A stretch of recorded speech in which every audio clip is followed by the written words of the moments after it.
YouTube, what the blood and gore crap's going on? HeirofCarthage here, with an update on the blood and gore pack, which previously was quite underwhelming.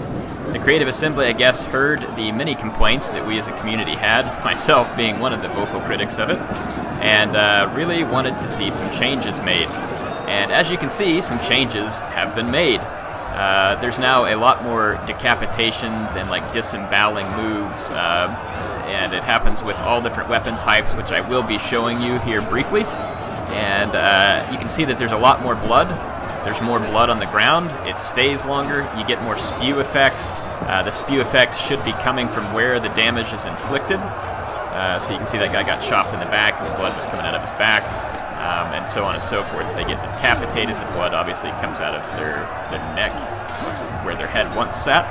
So yes, as you can see, in general, a nice improvement.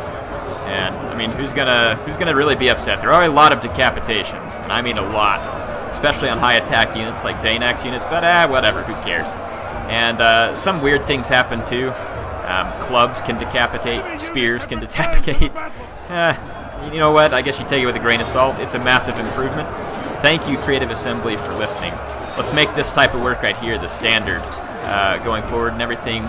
We expect great things out of Total War because it's great. And I like to see this kind of thing, where we go back and revisit something because we love the game. So again, thank you, Creative Assembly, appreciate it, and thank you for listening to the community on this. Definitely a huge help, and I think that just one of those factors that just adds to the immersion that Total War games can offer you. So definitely a great thing. So you all got to see some nice chopping action here. What specific changes were made? And what does it look like with all the different weapon types? Well, I'm about to show you, so enjoy some slow motion footage, and hopefully I'll get some sweet tunes in the background too, and I'll run through the changes.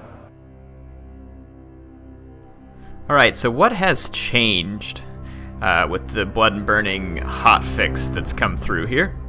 And what has changed, and I'll just run through these real quick. So as far as the blood and burning update, what it includes, they added blood effects to over 140 more death and wounding animations. With graphic settings above performance/low, decapitations are now more frequent during battles. Improved blood effects in battles, made blood more visible in some instances, and spurts last longer.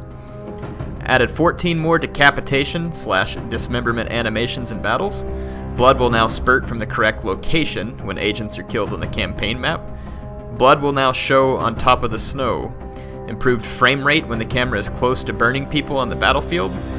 Increased the amount of vomiting when an army is suffering from seasickness or plague. That's gonna be fun. Greater frequency of gory animated event pictures. Blood decals will now remain longer on units and on the ground during battles. Improved blood effects from decapitation and dismemberment on the campaign map after limbs and heads are severed. Units with seasickness on transport ships will now vomit. I love the vomiting. I need to see that sometime. Units will no longer play 2 death animations in some cases when set alight by flaming arrows on the battlefield. Fixed a couple of instances where units' weapons changed while they vomited. I guess that was kind of weird. And then there's just a few other small improvements that they added on top of all this. And again, these are completely unrelated to the blood and burning pack, just a few fixes they threw in. And I don't know if there's any other ninja fixes that we just haven't figured out about yet. So, local network LAN mode on Mac connectivity has been approved. Zooming into the family tree while selecting a target for political intrigue no longer lets the player select invalid targets. So I guess there was some kind of exploit there. And let's see, so removed Precursor weapons from Germanic Levy and Mercenary Saxon spears. So that's actually kind of interesting. So that should mean like Germanic Levy spears in the campaign can no longer javelin spam you as the Huns. And it's going to make it a lot harder to stop the Huns and stuff too. But it makes sense because those units were cheap and probably didn't need to have all the precursors. How are y'all liking the Oathsworn decapitating so many people in the background there, by the way? So, let's see, and it says fixed a rare save game crash on Mac versions, improved shadows on the campaign map on Mac, and fixed a rare crash in the end turn cycle during campaigns on Mac. So it sounds like some hot fixes for the Mac, mostly. Again, if there's any other ninja or stealth fixes, I don't know what they are. What are my thoughts on what they did here, kind of overall? It was definitely an improvement on what they had before, and it's much appreciated. I did notice sometimes, not all the time, when I would be zoomed in close, and it's like the game wanted to stutter a little bit on frames, and you may even notice that here. Not a huge deal, it still played out pretty nice. We'll see if it has a big impact as we continue to play. And then just also, in general, the blood effects are quite good, and some of you may be like, well, it doesn't always seem like that much.